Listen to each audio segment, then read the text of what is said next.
রাসূলুল্লাহ সাল্লাল্লাহু আলাইহি ওয়াসাল্লাম সহ বসে আছেন। একজন বয়োবৃদ্ধ মহিলা আল্লাহর নবীর দিকে সামনের দিকে অগ্রসর হচ্ছেন, আল্লাহর নবীর কাছে আসছেন। আল্লাহর রাসূল জনাবে মুহাম্মাদুর রাসূলুল্লাহ সাল্লাল্লাহু আলাইহি ওয়াসাল্লাম মহিলাটাকে দেখলেন। দেখার পরে দাঁড়িয়ে গেলেন, সামনের দিক থেকে অগ্রসর করে নিলেন ওই মহিলাকে। নেওয়ার পরে যখন কাছাকাছি আসলো, তার যেখানে যিনি বসেছিলেন সেখানে যখন ওই বৃদ্ধ মহিলা আসলো, আল্লাহর নবী জনাবে মুহাম্মাদুর রাসূলুল্লাহ সাল্লাল্লাহু আলাইহি ওয়াসাল্লাম গায়ের চাদরটাকে ওই বৃদ্ধ মহিলার জন্য বিছিয়ে দিলেন। কানে কানে কথা বললেন ওই বৃদ্ধ মহিলা।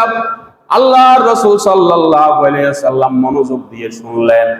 ওই বৃদ্ধ মহিলার সাথে কথা বললেন পিস পিস করে, অনেকক্ষণ মুহাম্মদের সাথে কথা বললেন।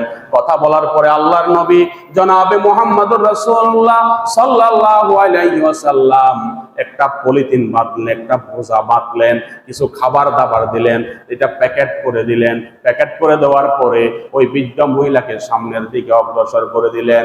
যতক্ষণ পর্যন্ত মহিলাকে চোখের দৃশ্যে যতক্ষণ পর্যন্ত দেখা যায় ততক্ষণ পর্যন্ত আল্লাহর নবী দাঁড়িয়ে রইলেন, আর চোখ থেকে অঝরে পানি ছাড়ছেন। সাহাবীরা তাকিয়ে আছে। যখন বৃদ্ধ মহিলাটা চোখের অদৃশ্য হয়ে গেল, আল্লাহর নবী সাল্লাল্লাহু আলাইহি ওয়াসাল্লামকে জিজ্ঞাসা করলেন, হে আল্লাহর রাসূল, কিছুই তো বুঝলাম না, একজন বৃদ্ধ মহিলার জন্য আপনি দাঁড়িয়ে গেলেন, গায়ের চাদরটা বিছিয়ে দিলেন, কানে কানে মনের কথাগুলো আপনি শুনলেন, তার জন্য কিছু খাবার দাবার ব্যবস্থা করে দিলেন। এরপরে যখন তাকে সামনের দিকে বাড়িয়ে দিলেন, বাড়িয়ে দেওয়ার পরে তার জন্য দাঁড়িয়ে রইলেন, চোখের পানি আপনি ছেড়ে দিলেন। ইয়া রাসূলুল্লাহ সাল্লাল্লাহু আলাইহি ওয়াসাল্লাম, এই বৃদ্ধ মহিলাটাকে আমরা আপনার কাছে জানতে চাই।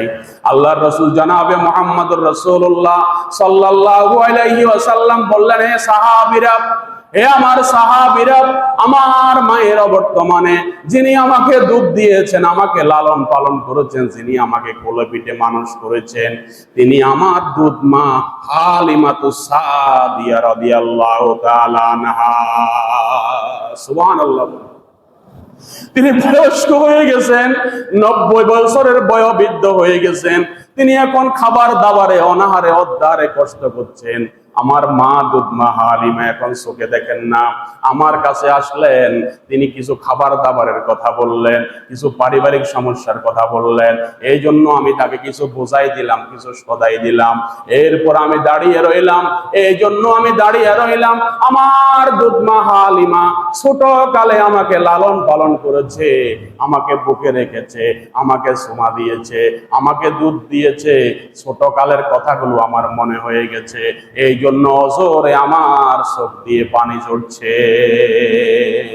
সুবহানাল্লাহ। মুহাম্মদুর রাসূলুল্লাহ সাল্লাল্লাহু আলাইহি ওয়াসাল্লাম মাকে সম্মান করেছেন। ঈসা আলাইহিস সালাতু ওয়াস সালাম দুনিয়াতে আসার পরে বাবা ছাড়া যখন দুনিয়াতে আসলেন, ফিলিস্তিনের জনগণ যখন ঈসা আলাইহিস সালাতু ওয়াস সালামকে ধরলো, তোমার স্বামী ছাড়া এই সন্তান কিভাবে জন্ম হলো, তুমি জবাব দাও।